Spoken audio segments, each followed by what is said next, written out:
Backstory. I didn't grow up rich, I didn't grow up poor, but I just knew we didn't have any money. I grew up in a single family. My mother really struggled a long period of time in our life, and she was a school teacher. She retired 25 years ago. And I noticed something about money, and it was that money is neutral. It's neither evil, it's neither good. But here's the thing about money. Everyone say money. If you have money, money gives you options. And when you have a lot of money, that means you have a lot of options. When you have little to low or no money, you have little to low options. So it's important to have money because money gives you options. It's merely just a tool that gives you further options. So today, everyone say today.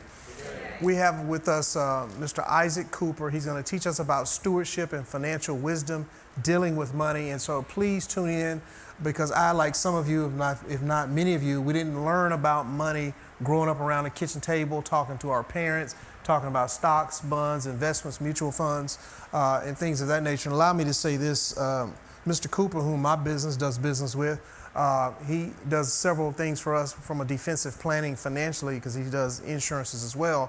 But I would also say that his company does consultancy. So if you need someone to consult with about money, they can assist you in that. He and his lovely wife and children, put your hands together for this beautiful family that came out today to be with us. Just a lovely family. So with that having been said, let me give you a quick background about Isaac and our relationship. Isaac and I became friends probably 15 years ago. And I remember long before, I think he had even gotten married, before he started having children, we used to always get together and we would talk about business. We would say, what could this community be, speaking in terms of Inslee, if we had a business district where businesses were in the community and we were men of color, obviously, and we were participating in that. And so we started on the trek, both individually and collectively, to try to invest in the area, to try to, obtain more spaces in the area, to bring business to the area. And it's been working. It's been working very good. So Isaac is out in the district with us. I'm just so glad to have him, not only as a friend, but also just in one of our properties and stuff. So Isaac is going to talk to us more about that. I'll say this to you because he'll never tell you this, but Isaac is, I would like to even say world renowned. I know some of you are like, yeah, right. No, I'm serious. He knows some big name people and they know him on a very personal name basis. Mr. John Hope Bryant, who wrote the book about hope and the Financial Literacy Project, very, very powerful man. John Hope Bryant, if you get a chance, look him up. He's very closely connected with Regions Bank. Isaac also served as the chairman of the board of directors for Civil Rights Institute. Am I saying that correctly? Yes, sir. Yes, sir. And then here's another thing. He is the commencement speaker on this upcoming Friday for Sanford University. Listen, that's huge, okay? Sanford is a big, university. And so with that having been said, I want to introduce some and also reacquaint him with others. This is Mr. Isaac Cooper. Please put your hands together as he comes. So good seeing you, brother. Thank you, man. Yes, sir. So before we get into it, Isaac, just kind of give us some of your thoughts about just as an African American, and I know that you grew up. Tell us a bit about your background, where you grew up. Absolutely. So I am Jamaican by blood, Floridian by birth. 95% of my family is overseas. So it's been a unique dynamic of just having a global perspective. Even with that 95% that's overseas, a good bit is in Europe. And so the trek for more opportunity, even thinking about economically, going from Jamaica to Europe and my mother coming to the U.S., just her and the boys, making sure that we had some type of opportunity to be able to change our situation by having more access. And so from there, I ended up getting a football scholarship. So I grew up in Fort Walton Beach, Florida, got a football scholarship. We were actually part of Pat Sullivan's first hand-picked class at Sanford University. And had a really good experience there. I really didn't know I was going to Sanford. So when they came down for the visit, I thought it was Stanford. So I was like, I'm going to California, And so they were like, no, you're going to Birmingham, brother, And so ended up going to Sanford, staying, met my wife after graduating from Sanford. And if it was up to me, I'll actually still be playing football. So injuries cut it short, and it really forced me to think about what type of impact am I going to make from the neck up, right? Because a lot of my value proposition, the way I saw myself, it was through physical abilities, being able to run fast, jump high, and knock that football down. And one of the things, even having that cultural background that we had, I was always good at numbers. And it was driven off of my mother being at Walmart or at Piggly Wiggly. And again, with her coming from Jamaica, there is a difference of currency. Of course, you could spend US dollars there, but just being familiar with the currency, there was still a gap. And as we were walking out of the stores, I don't know if y'all have seen an angry Jamaican before, but that's not a sight to see. And you know, she got really frustrated at the counter because she didn't know if they were stealing from her or not. And so what I started to do, because again, with me growing up in the U.S., growing up in Florida, I'm recognizing that the cashier, I go to school with their son. The cashier, I actually know them from playing baseball on their nephew's team. And so in order for us to get out of the store, I actually started doing math in my head. And what I saw is that my mom would give $20, it could be $17.52, and I would say, all right, mom, it's gonna be $2.48. And then you would see change due, and it would say $2.48. And so she trusted me more than that machine. Wow. And it built the muscle for me to say, okay, I actually like doing numbers, because the initial problem I was trying to solve is I'm trying to get to the house. But then over time, you know, just in school, I started taking different classes like pre-calculus. And I got to be transparent. I had a crush on a teacher. That's really the only reason why I took the class. You know, I'm a happily married man, but during that time, I was like, I'm gonna try to get a shot, you know. And so, ended up taking pre-calculus, and I actually took AP calculus my 12th grade year.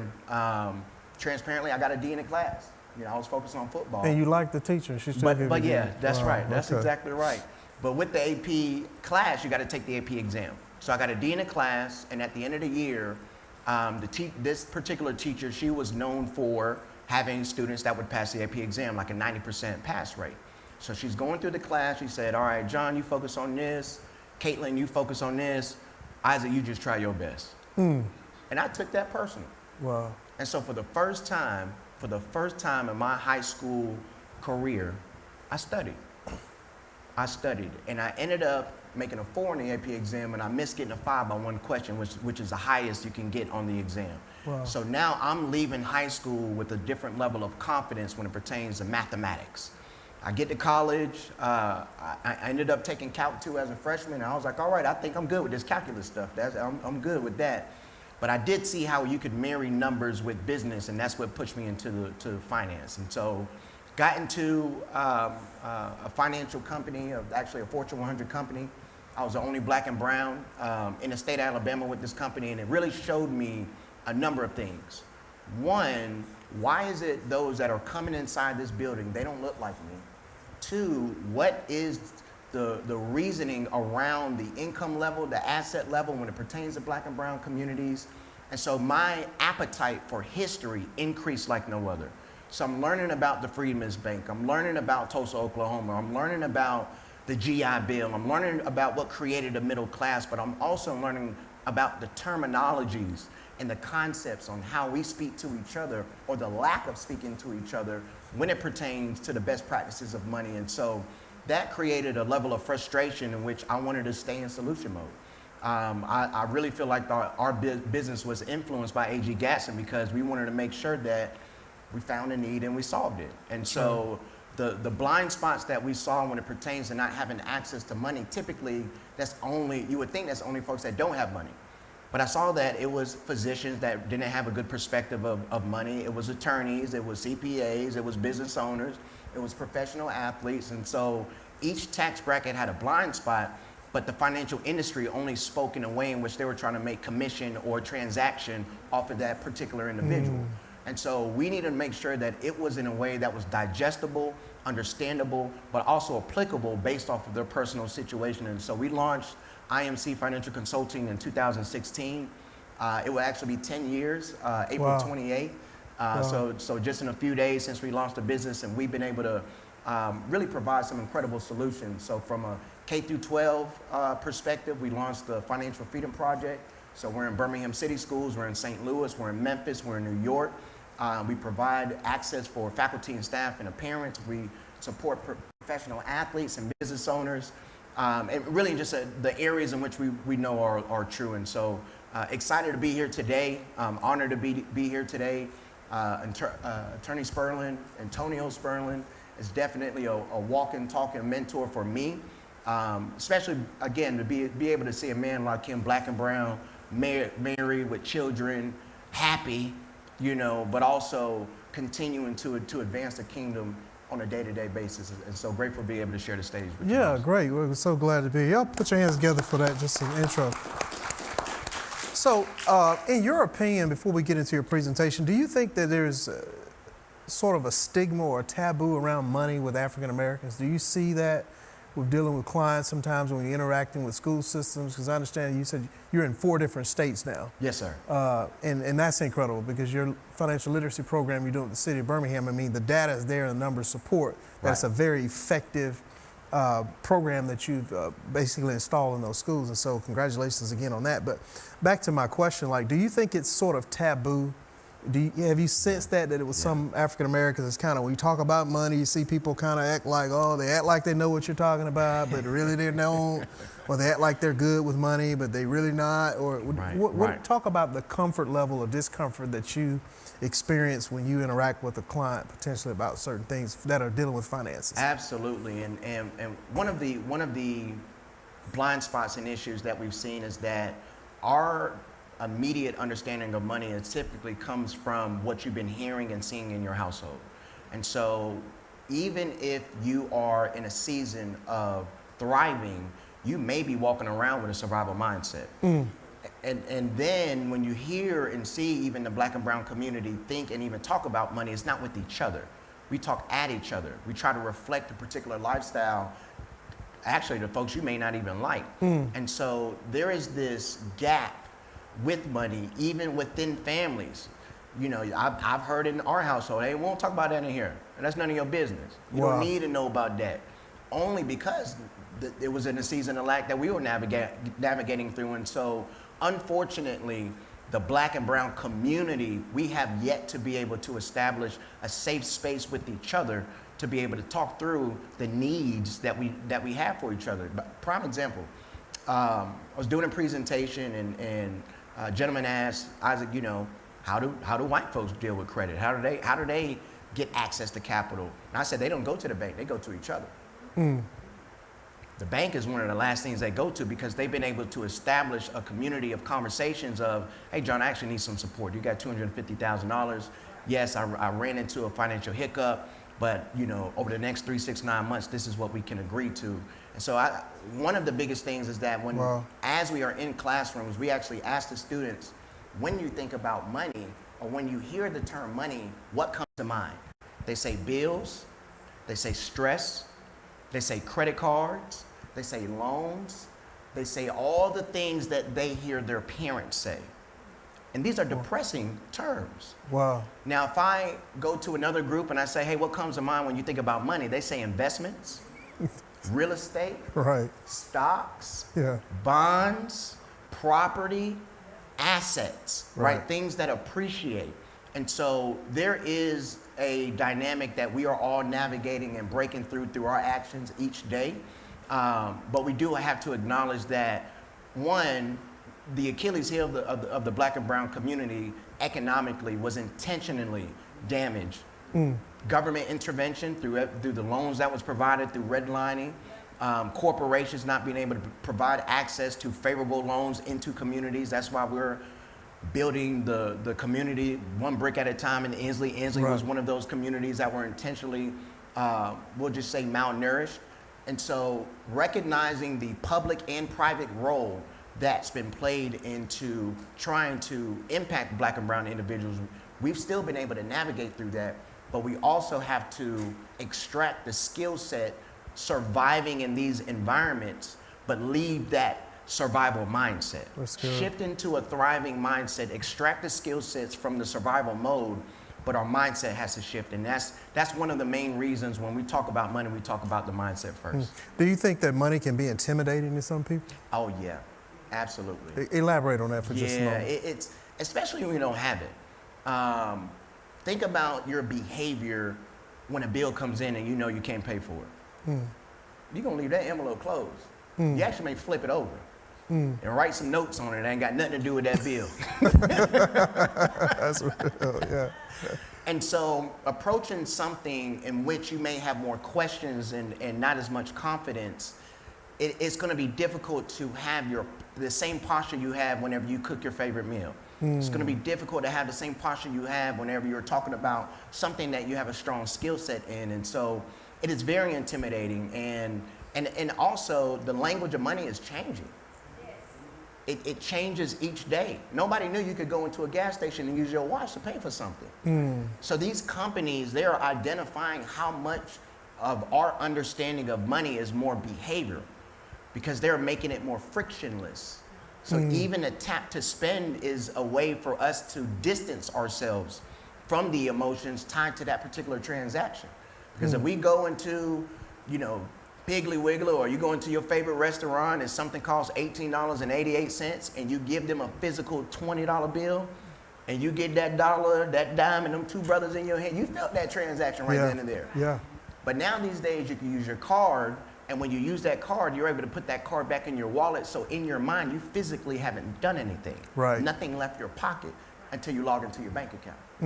And so understanding that there is a world that is shifting when it pertains to the language of money and finances and even some of the products. We weren't saying cryptocurrency 8 years ago, 7 years ago, 5 years ago. Now it's something that you got to get a little bit more understanding of. And so these things are true, which is one of the reasons Attorney Spurling, when he talked about the K-shaped economy, which ultimately represents individuals that have assets. Assets is something that you own that ultimately can appreciate over time. Right. And over the last, we'll just say 5 to 7 years, there has been ebbs and flows of the economy through pandemics, through shift in who's the president, and all these policies that's been impacting how those are able to play ball into the economy. And just like the letter K, it's been folks that continue to go up, and unfortunately, there are folks that are continuing to go down. And so it's imperative that we have access to the information, but also at the same time, we got to put foot to pavement. Right? Sure. We can't steer a parked car. You can put the coordinates in the GPS, you can have all the gas in the car, but if you don't put that thing in drive and get into the direction you're going, we're wasting time at that point. Wow. That's good. That's good information. Well, I wanted you to share with us what you prepared for us to kind of go through and give us some high-level overview of that. So I'll turn the floor over to you on that as well. Absolutely. So we could go to slide 2 on the presentation. I want to make sure perfect. So as you can see here, there's 4 quadrants that's showing on the screen. And just as mentioned, emotional awareness, but also emotional wellness. So even when you think about a time in which, you couldn't sleep at night. Think about a time in which you woke up stressed, your chest is a little tight, and 9 times out of 10 it's tied to some type of financial constraint. And so as we get into our understanding of money, the number one thing that we got to point out is that money does equal emotions. If I do something for my wife and she smiles, I'm probably going to want to do more of that, right? And if it costs money, I need to make sure that I have that into consideration. So the number one thing that I want to make sure that we have a transparent conversation with ourselves is that money is emotional. But also at the same time, when we think about money, we got to give it direction. We have to give it direction. Unfortunately, when we hear the term budget, we think punishment. But your budget gives your money permission. And so budget is one of those things where ultimately you're just thinking about a transaction before it actually happens. And so 1, we want to make sure that we have our emotional wellness in place. 2, we want to make sure that you have some type of direction for your dollars in the form of a budget. And then 3, everyone needs a system, but also everyone's system is going to be different. And so from those emotional awareness increasing, giving a direction for all of your dollars, but also having a system in place, then we'll be on a treadmill to ensure that stewardship is something that's a little bit more automated. And we could go into that next slide. And I love that you have that scripture, Luke 16:10. He that is faithful in that which is least is faithful in that which is much. Pastor was teaching on that today. That's amazing. Yes. Please continue. And so even with that, as we think through some of the dynamics of money, usually you'll say, man, if I had an extra $1,000, if I had an extra $5,000, but we got to manage that $100. I never forget when I was convicted, when I was, the vehicle I was driving at the time, I was like, man, I'm so tired of fixing this car. I'm so tired of, I wish I had something a little bit more reliable. And the Lord convicted me and said, you didn't even wash that car. Look how dirty it is. That's real. I don't know if you're going to treat that next car the same way. And so I said, let me make sure I'm a good steward of the resources that I have currently, so the blessings that are in queue, they can be released in a time frame in which I am more responsible. And so alongside that scripture, we got to make sure that we prepare ourselves mentally for the economics that come alongside that. So as we go through this presentation, this is ultimately going to be the spine of the presentation. Plan. P, it stands for prioritize. We have to prioritize our cash flow. We got to know what's coming in. We have to know what's going out, right? Knowing what's coming in, knowing what's going out. When do you get paid? How do you get paid? How frequently do you get paid throughout the month? And then, even when it pertains to your expenses, there's one thing to have a budget. That's more so how much. But it's another thing to know the cash flow that goes in and out. When does that money go out? Because unfortunately, sometimes throughout the month, you're like, all right, it's a little tight, and it's only the 12th of the month. And it may be because 80% of your expenses happen within the first 10 days. So let's see if we can spread that out a little bit and get a little bit more oxygen throughout the month, so you can think more logically on areas to where you can put dollars that can appreciate over time. So again, first aspect is prioritize. The L is limit. So we got to limit bad debt and protect your credit. Limit bad debt and protect your credit. I don't agree with FICO, and FICO, when you spell it out, Fair Isaac, it even got my name in it. I do not agree that you have to go into debt to show you know how to manage money. I do not agree with that principle. Right. But unfortunately, that is the system that we are operating in. So we got to understand the game. We got to understand the game, because the lower your credit score, they're more going to charge you.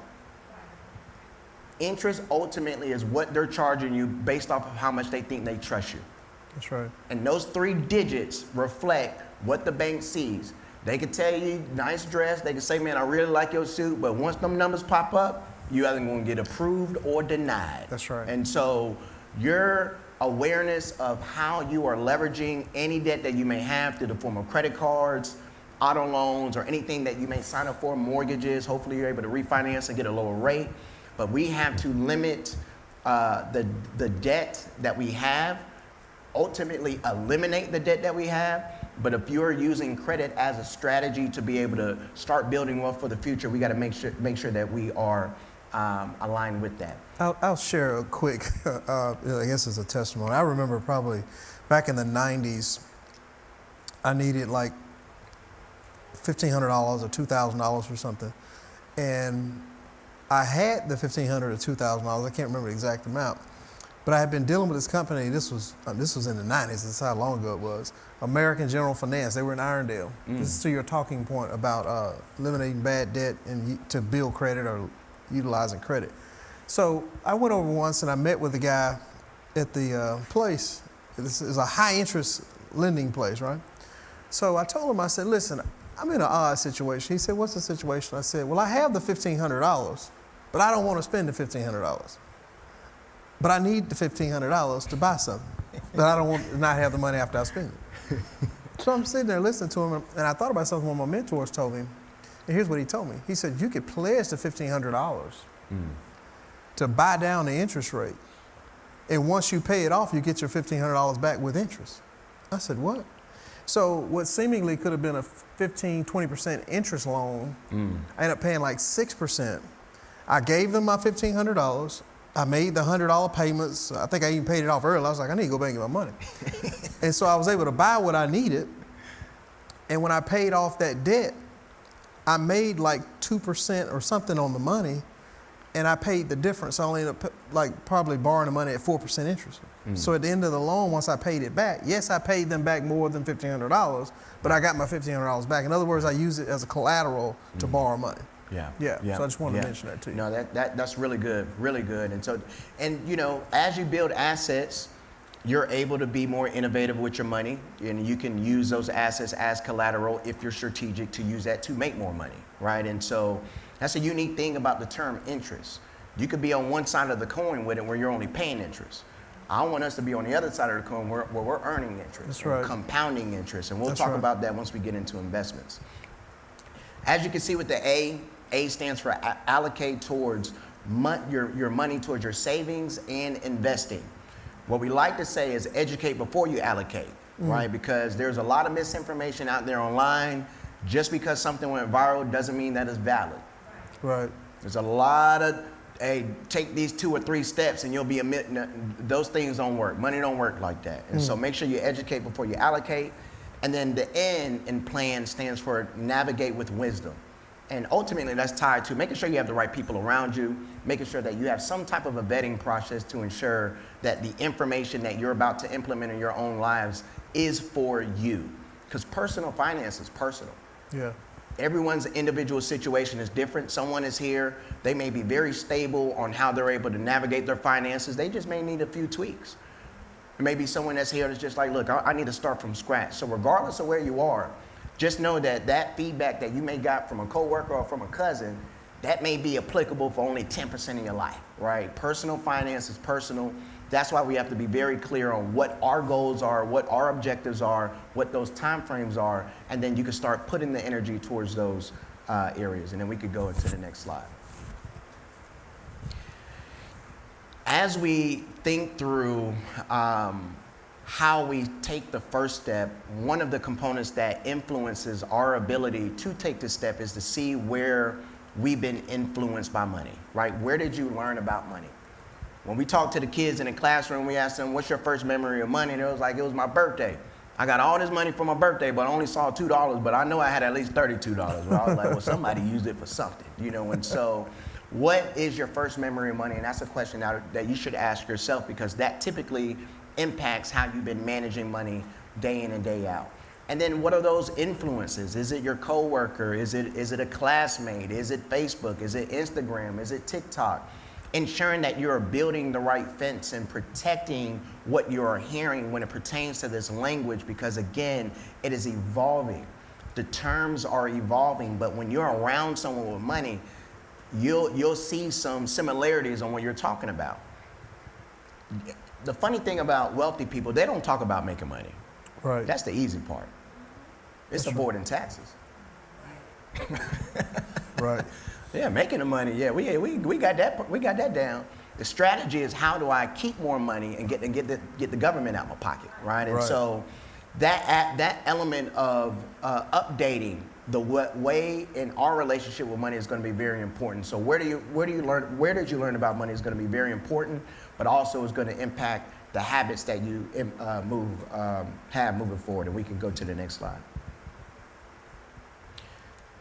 As we mentioned, money is emotional. One of the things that I want to talk about, because I know everyone in here is on the increasing aspect of their life. Things are getting better. Life is getting better. One, because you're here and you're listening to this. But we call this lifestyle creep. So yeah, your income going up, but also some of your spending is too. And so be sure that you have some type of way to not only audit where you're spending money, but also ensure that the work that you're putting in on a day-to-day basis to accrue these dollars for your household, your lifestyle isn't creeping into the margins that could be helpful for the time in which you don't want to work that much. Because there's going to get to a point in time to what you've been doing from a 9-to-5 basis, that is going to decrease. So what we call this is stored labor. Where are you storing your labor in areas that can appreciate? And it has to happen within the margins of your income and expenses. So your lifestyle can creep into those margins, and so quietly.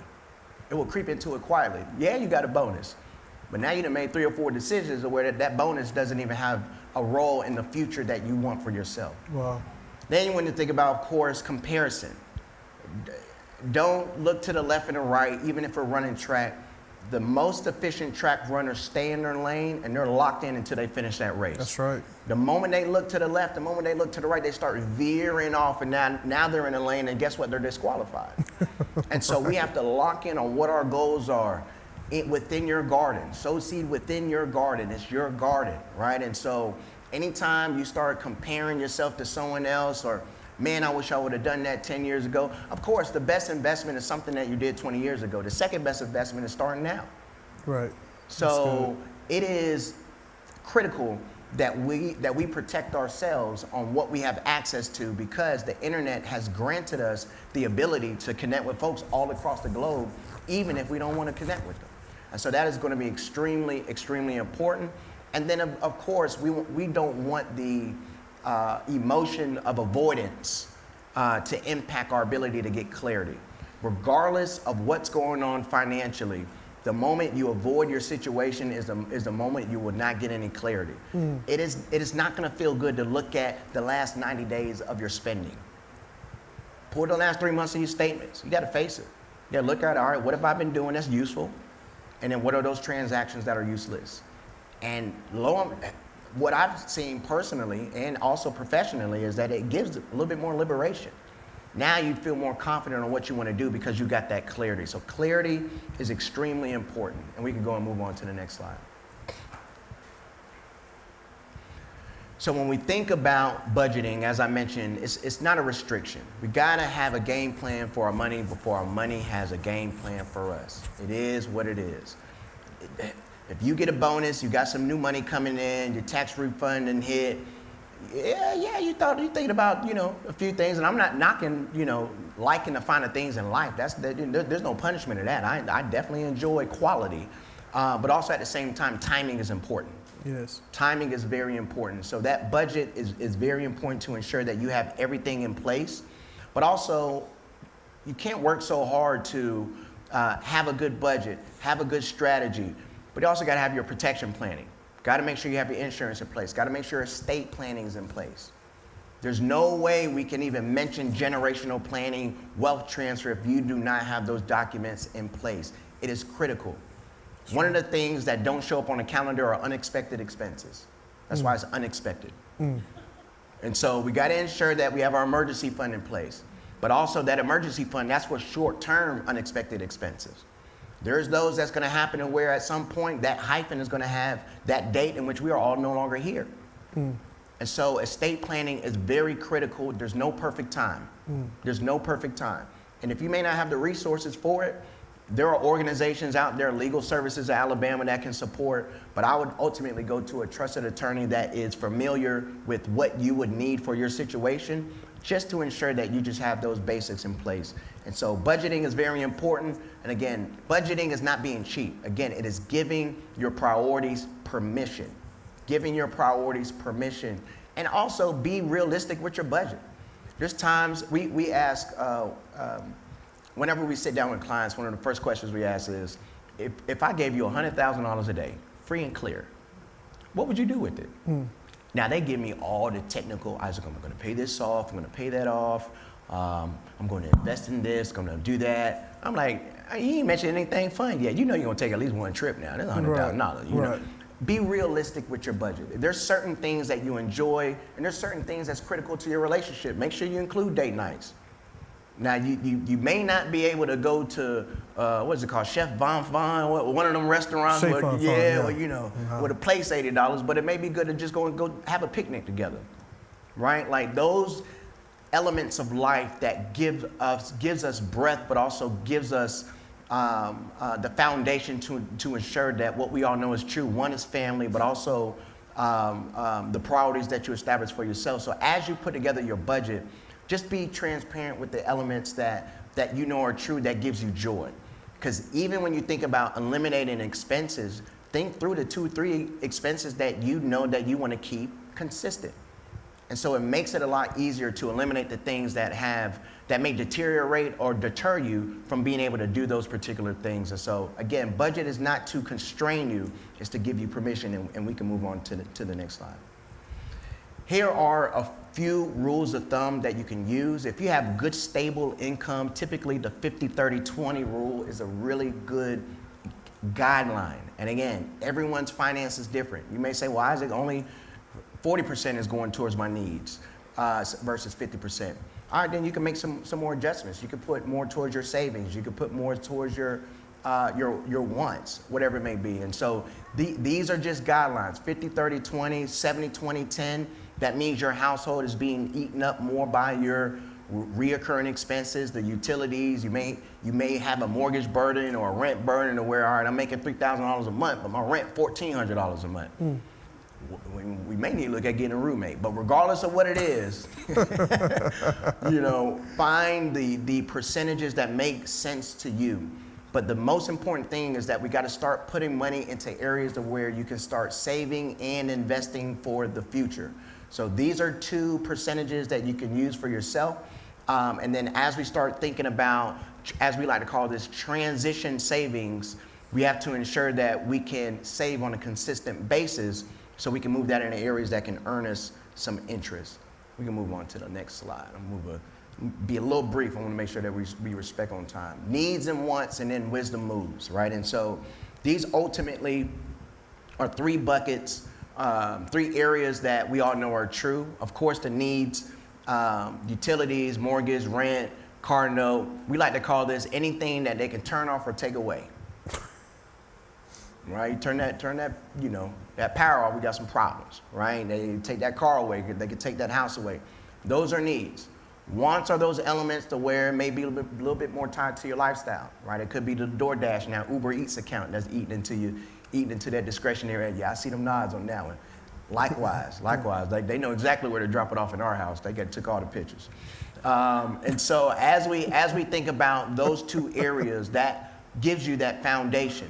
Now the goal is to make sure that you identify what you can save on the front end, right? The goal is to identify what you can set aside on the front end. This is actually one of the reasons why 401k accounts are typically the largest saving accounts tied to a particular household.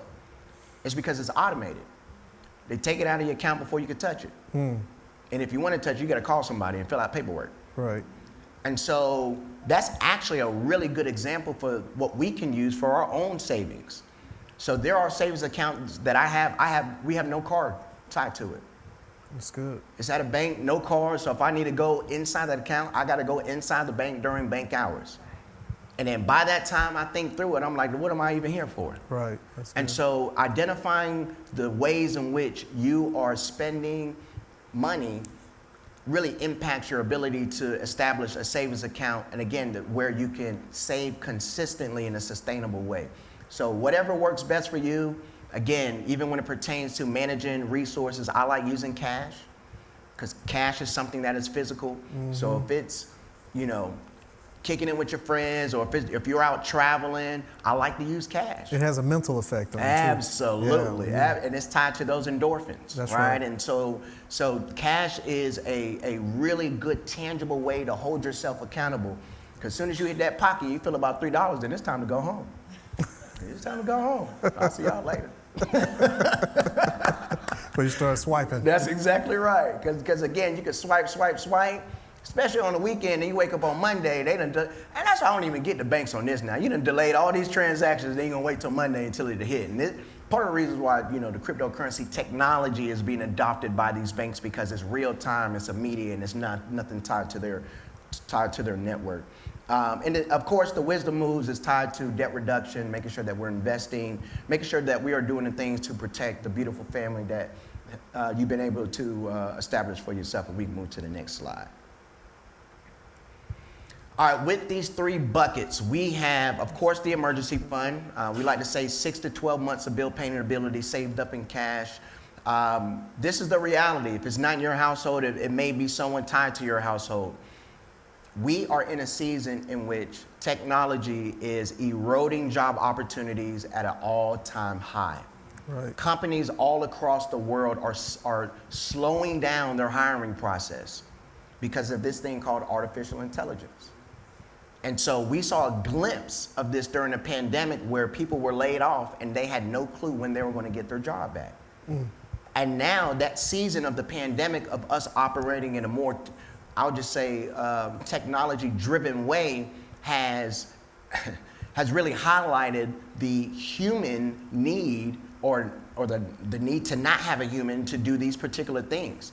Wow. And so ensuring that you're clear on what it takes to live on a month-to-month basis, but 2, to establish the journey to make sure that you have money set aside. And again, 6 to 12 months of bill paying ability, saved up in cash, ideally, probably in a money market and a high yield savings account due to inflation. And so inflation ultimately is the cost of goods or services going up that we have no control over. Think about how much you could get at Walmart with $20 10 years ago. Think about how many items fell off the dollar menu. I remember getting a double stack for $1.06 after tax. That thing probably about $1.89 right now. Think about when you speak to a family member and say, how much did you pay for a movie ticket when you were my age? Think about the time when we saw gas when it said regular, 89, 99, $1.09. Wow. I remember them days. Yeah. Now, you give me $5 for some gas, you going down the street. Yeah. Right. That's about it. Right. I got 5 on it, don't last that long anymore. And so go 2 blocks. That's exactly right. And so inflation, it's that silent killer of one's budget, unfortunately. And we just have to know that the government is going to keep printing money. It is what it is. Inflation is going to continue to erode into the dollar amounts that it takes to be able to live the life that we want. So if you're living life off of $5,000 a month, $10,000 a month, $20,000 a month, 20 years from now, that $20,000 a month, $10,000, it's pretty much going to have to double that amount. That's right. So that's why it is very critical that we, one, have a good foundation. Because if we don't have that emergency fund in place, we don't have that savings in place, the moment you start to invest for the future, like I said, the one thing that is not on the calendar is unexpected expenses. Now you're dipping into something that was supposed to be for 15, 20 years down the road, and you got to use it for this 15-minute short-term uncomfortable moment, right? Because, again, you got to have the foundation in place. And so emergency fund, get that squared away, and then short-term savings, like as we mentioned, to add on top of that, that is, again, another foundation when it pertains to the 3 buckets. And then third, as we mentioned, is those transition savings. And transition savings, there's a reason why we have that verb in front of it, transition. It is not to stay still. One, the savings account interest rate ain't nothing to smile at, and so that's why we mentioned a high yield savings account or at least a money market account, because again, inflation doesn't matter your color, your creed, what school you went to, it is eating into the value of the dollar. So you want to make sure that these are money that you are giving direction for the future that will increase in value in some form or fashion. It could be through the form of a business, it could be through the form of real estate, it could be through the form of investments, even though you may have yet to make a decision, but you know that at some point it's going to transition into an account that's going to appreciate. And we can move on to the next slide. One thing I will say about savings, action is greater than the amount. That's right. Regardless of your situation, you may say, why is it, I'm on a trek to save $1,000 this year. Excellent. Excellent. Start with $25 a month. Start with $50 a month. Whatever your situation is, we want to make sure that you can save consistently. Action is greater than the amount. Just like running on a treadmill. If the highest you can go on a treadmill is 10, and you know you ain't been working out, and you go in the gym and you put it on 9.5, you're probably gonna pull your hamstring and fall off in the first 13 seconds. Right. Now you're gonna see that gym again for 13 months, right? So we gotta find out what that 3.5 is on that treadmill to where you can go in and get a nice brisk workout, but you can do it on a continuous basis. And so again, action is greater than the amount. All right, quickly about credit. Credit, unfortunately, is some reflection of your financial reputation. Interest rate, we actually tell the students that your credit score is really a trust score. It's really the banks to see if they can trust you with their items or not. And 65% of your credit score is tied to one payment history, 35%. The other 30% is tied to utilization. Now, think about someone that asked you for some money and they ain't pay you back. Y'all don't got good history. So if they ask you for some more money, what you think you're gonna say? No, sir. Right. Also, at the same time, if someone does not have good history and they ask for some money, I'm gonna charge them some more money. Like, no, hey, I know how to make money with this.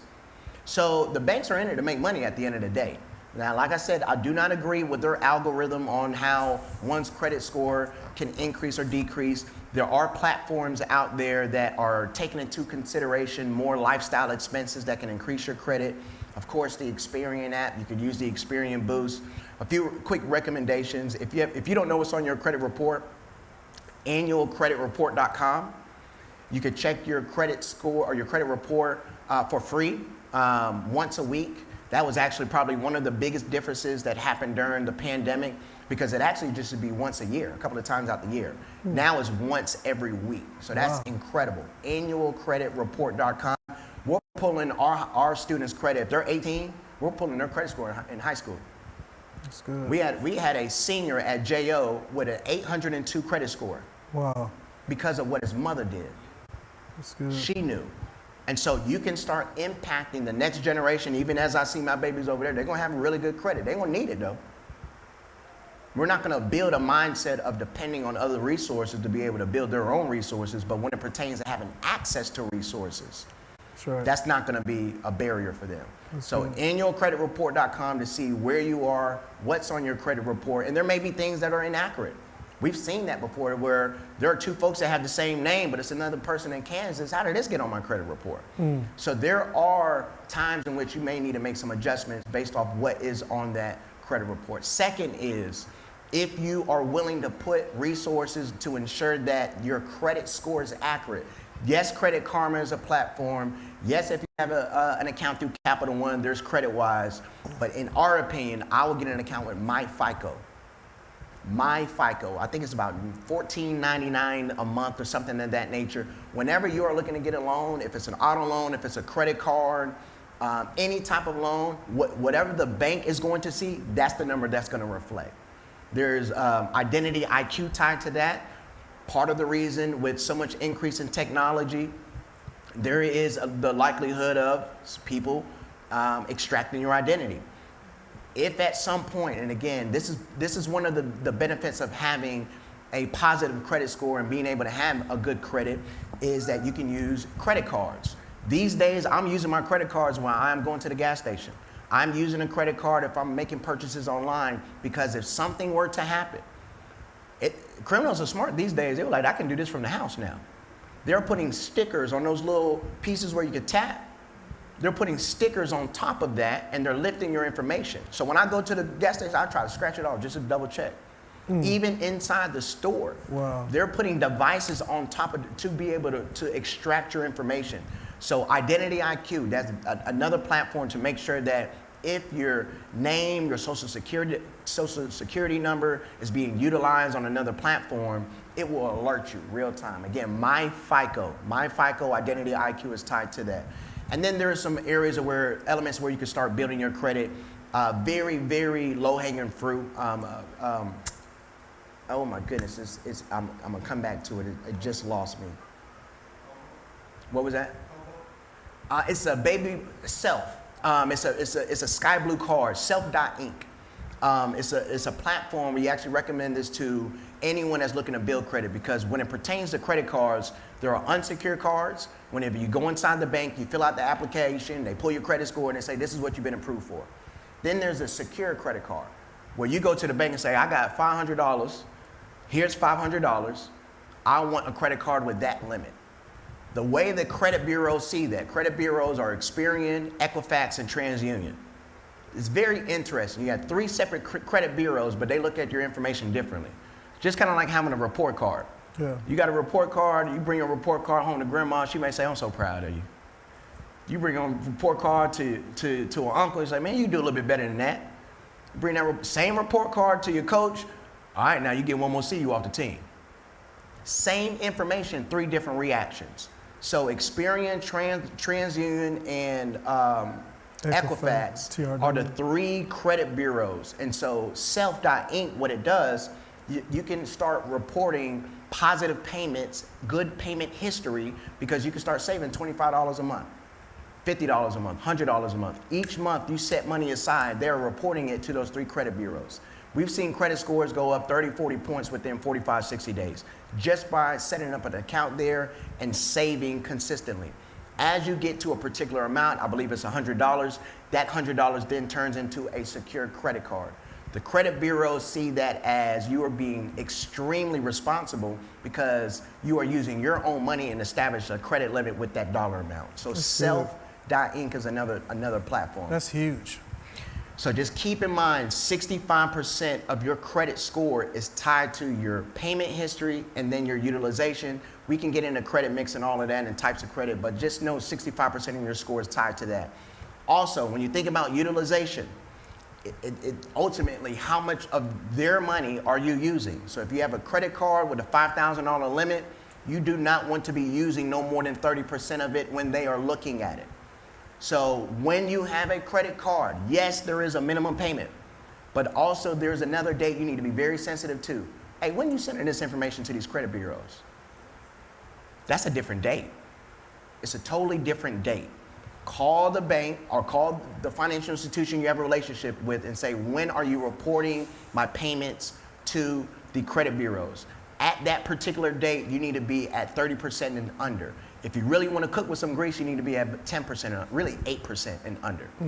If you really want to cook with grease. Credit cards should be more of a bonus to where you're getting cash back and points and you're able to do some, use that as a bonus. Now, if it's more of as a crutch, I understand emergencies happen, but again, you need to know those dates to ensure that you are not penalizing yourself by just lack of awareness. So yeah, let's keep going.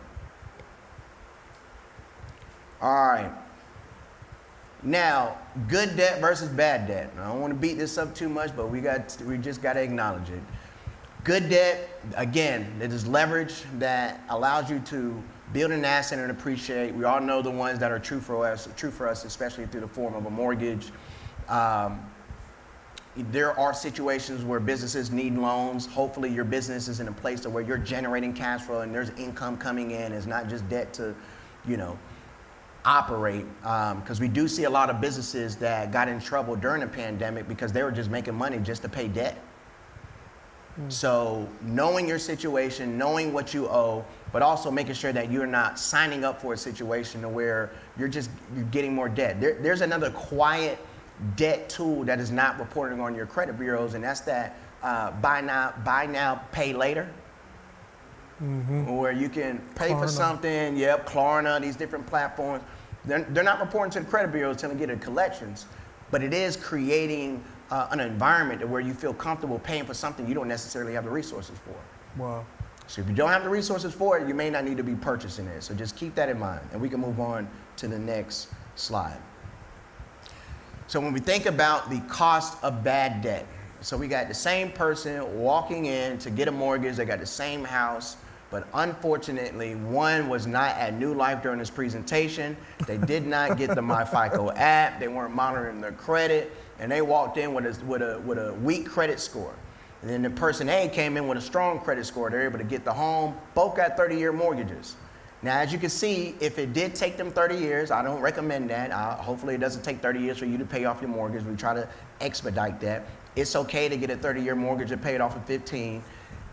I will, flag if you sign up for a 15-year mortgage, I wouldn't commit to a higher payment immediately. I would go ahead and get a 30-year mortgage and then pay more in addition so you can have the flexibility to put more on top instead of being forced to do it. But ultimately, these two individuals, it took 30 years for them to pay off this mortgage. As you can see, person A that has strong credit, they paid a total of $143,739 in additional interest. Now, that's almost close to the amount of the mortgage, which is a lot in itself. Wow. Now, you look at person B. They were not at the seminar. Credit score is low. They paid close to $280,000 in interest. So that's very similar to getting a car that costs $25. You end up paying $47,000 for it. Wow. So having a low credit score will impact your ability to put your money towards things that can appreciate. And so we just want to make sure that we are all aware of why having good credit is beneficial for the short term and long term, because those monthly payments were different. The back end mathematics of that is sort of like taking from the rule of 72. Where you take the number 72 divided by the interest rate, it'll tell you how long it takes for the money to double, either you're paying interest or recovering interest. Let me ask you this too. We'll move to some questions here in just a second. How many of you guys have any questions right now? Do y'all have any questions, comments? We have someone here with a speaker, a passable microphone. Y'all enjoying this information? That's good, yeah. Do you have a question? Yes, sir. She's going to bring the audio box to you. minutes. Okay. This may not be part of the process, but if you could just share how one could pay off that 30-year mortgage faster without making extra payments. Are you familiar with any techniques or processes? Because I see a lot of things online. Maybe this may be an opportunity to dispel that or either enforce it.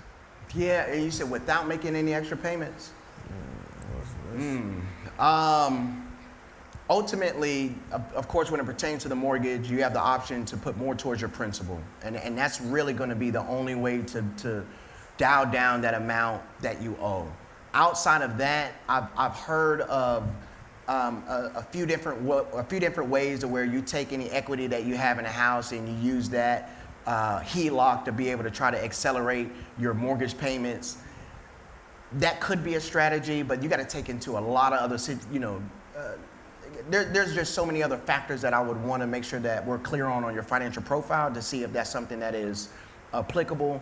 But the extra payments, that's really going to be the foundation, but also being very clear and spelling out when you make that payment, I want this to go towards my principal. Right. Because the banks, they're going to want that to go towards their interest, right? Like they want to make sure that you're paying as least as much as possible on that loan so they can hold that paperwork, because the more they have your loan, the more they can use that dollar to do other things. That's right. So I would just, I would recommend definitely additional payments, making sure that it's going towards the principal, and then hopefully they have some type of calculator. Typically they have some type of amortization calculator that spells out if you make an additional $500 a month towards the principal, this is the date in which you'll be able to pay off the mortgage. And then there's some other calculators, and I'll make sure I'll follow up with some calculators that you can use as well. But I've seen a few videos of ways to be able to accelerate the time that you can pay off your mortgage, but not through the form of not making additional payments. That will be something I'm interested to see what they're talking about. It's a great question. Yes, sir. My question is trying to keep your financial wealth so the government won't eat it up. Because I've had horror, so I've had friends say, my parents left me $500,000. The government took almost half of it. So what is a strategy for us trying to keep the money where your kids can inherit it at the time of your death? Absolutely, and I definitely have an expert next to me to talk about some of the legal documents that will support that. One, I would make sure that the accountant or CPA that you work with, that they are very close to this conversation, because that's going to be critical, because they're going to know your particular situation. Two, there's a few ways you can transfer assets. So depending upon the asset. So if the asset may be a 401k, it could be a particular investment, a Roth IRA, a mutual fund, it could be property. Based off of the asset, there's going to be rules tied to that asset on how you pass it down.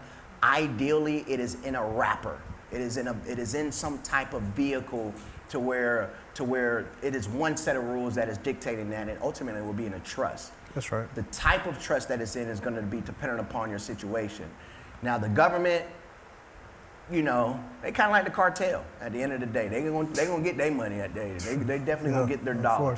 And so, depending upon that asset, if that asset has yet to, we'll just say, get into the distribution phase. So if it's a tax deferred asset like a traditional IRA or a SEP IRA, there is the reality that you're still gonna have to pay taxes on the distribution.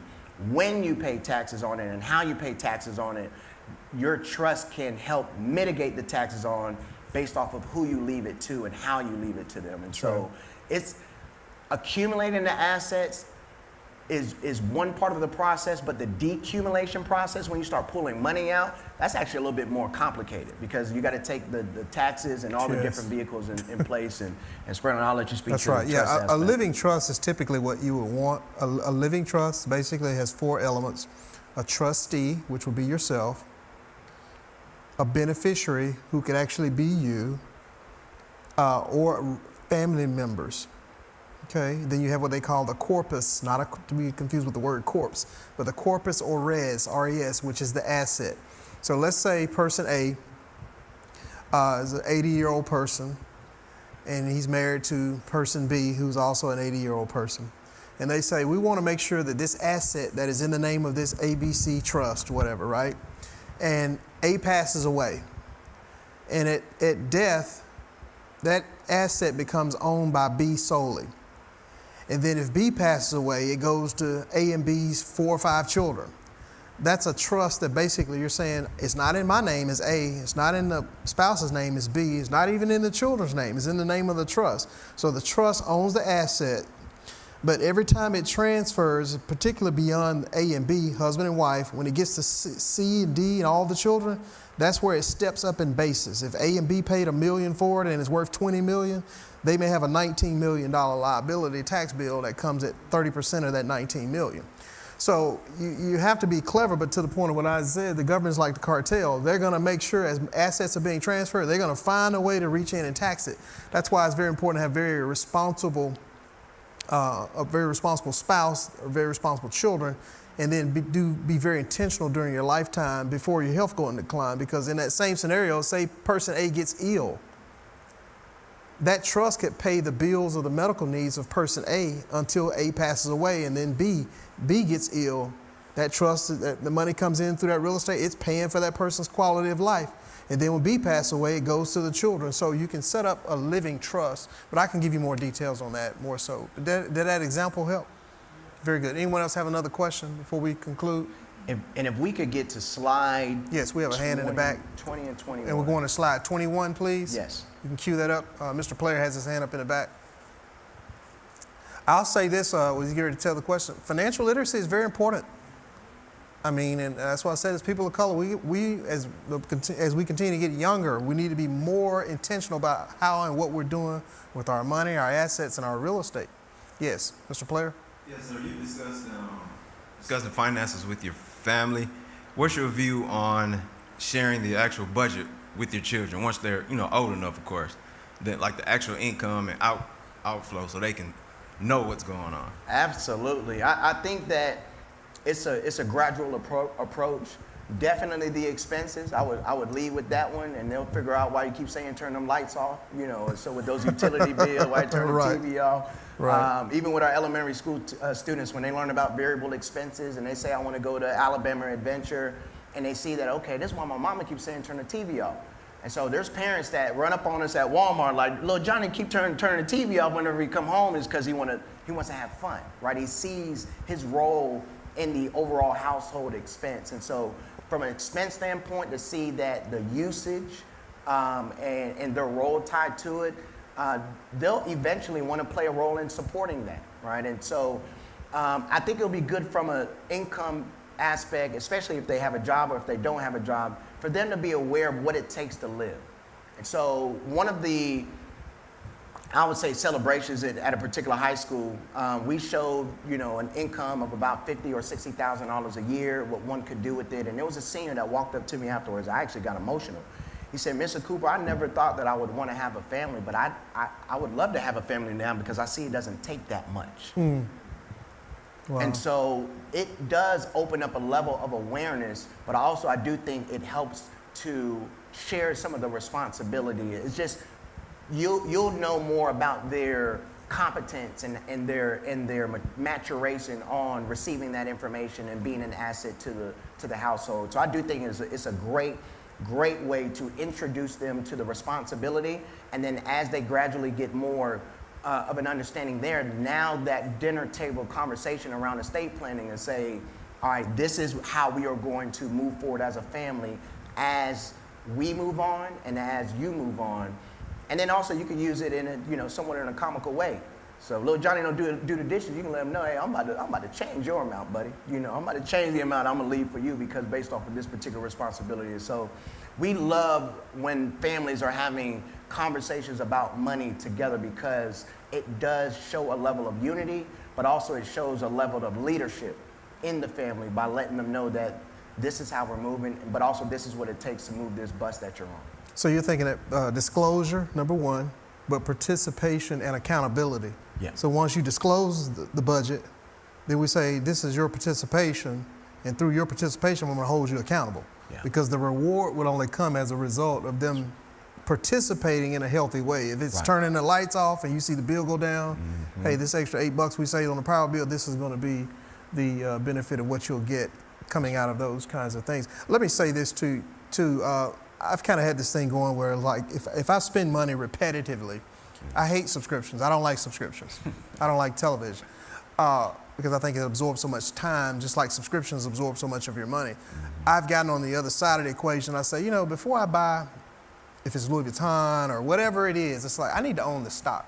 Yeah, that's right. I need to, because this world teaches you how to be a consumer before it teaches you how to be a merchant. Yeah. And that's what we have to make sure we're very intentional too. Like as we're buying products, whether it's Polo or whatever that is, That's right. look at the equity first. That's right. Look at who you're sending that money to, in those subscriptions, whether it's Amazon, and we have stock in Amazon.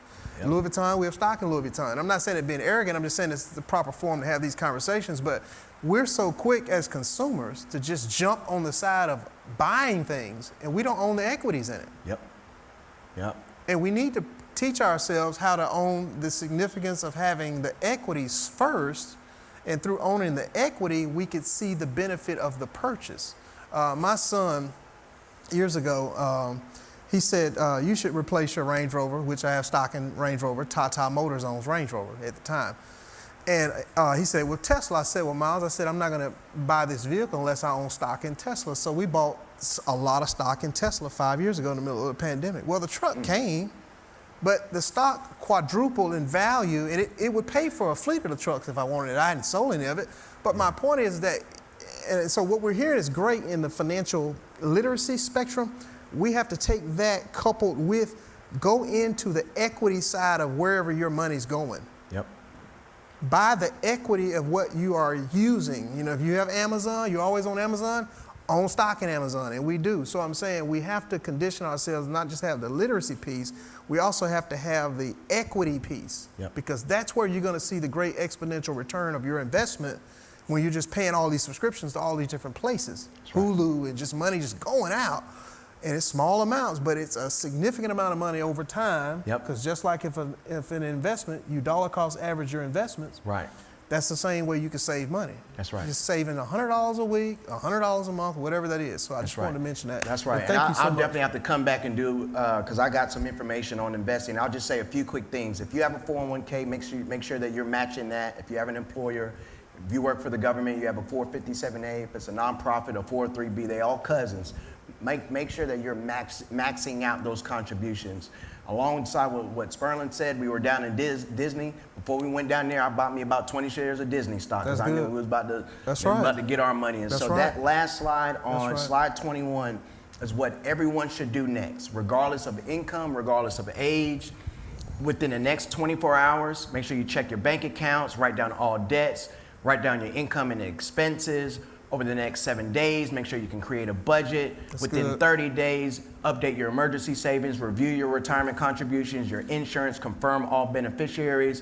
And then, of course, over the next 90 days, you see those steps. So regardless of what you got going on, this is a 7 to 90-day foundation of where you can start. And again, I'll definitely love to come back and get more into the investments on Roth IRA, traditional IRA, 401k, even if you're a business owner, a solo 401k, and some of the benefits that you have, some of the contribution limits, and why it's important that you have your money in equities. We'll talk about some of the historical performance that regardless of what's going on, the S&P 500, and so make sure you get a target date fund. So I want to try to throw it all up right now, but just know, just as Spurling mentioned, you have to get into equities. You can't save yourself the wealth. No. You have to invest, you have to invest, you have to invest. That's awesome. So thank you for the opportunity. Listen, today. thank you so much. Y'all put your hands together for this gentleman. Just such a wealth of knowledge, man. You just, and I love your passion for it. It's just awesome. Listen, for those of you that are participating with us online, we want to thank you so much for tuning in. And please share, like, and subscribe, and share with others this awesome information we've had today. And for those of you here, we're so welcome that you've chosen to stay with us here after the service. And so God bless you, and thank you very much. Awesome. They're going to check to you. Awesome, man.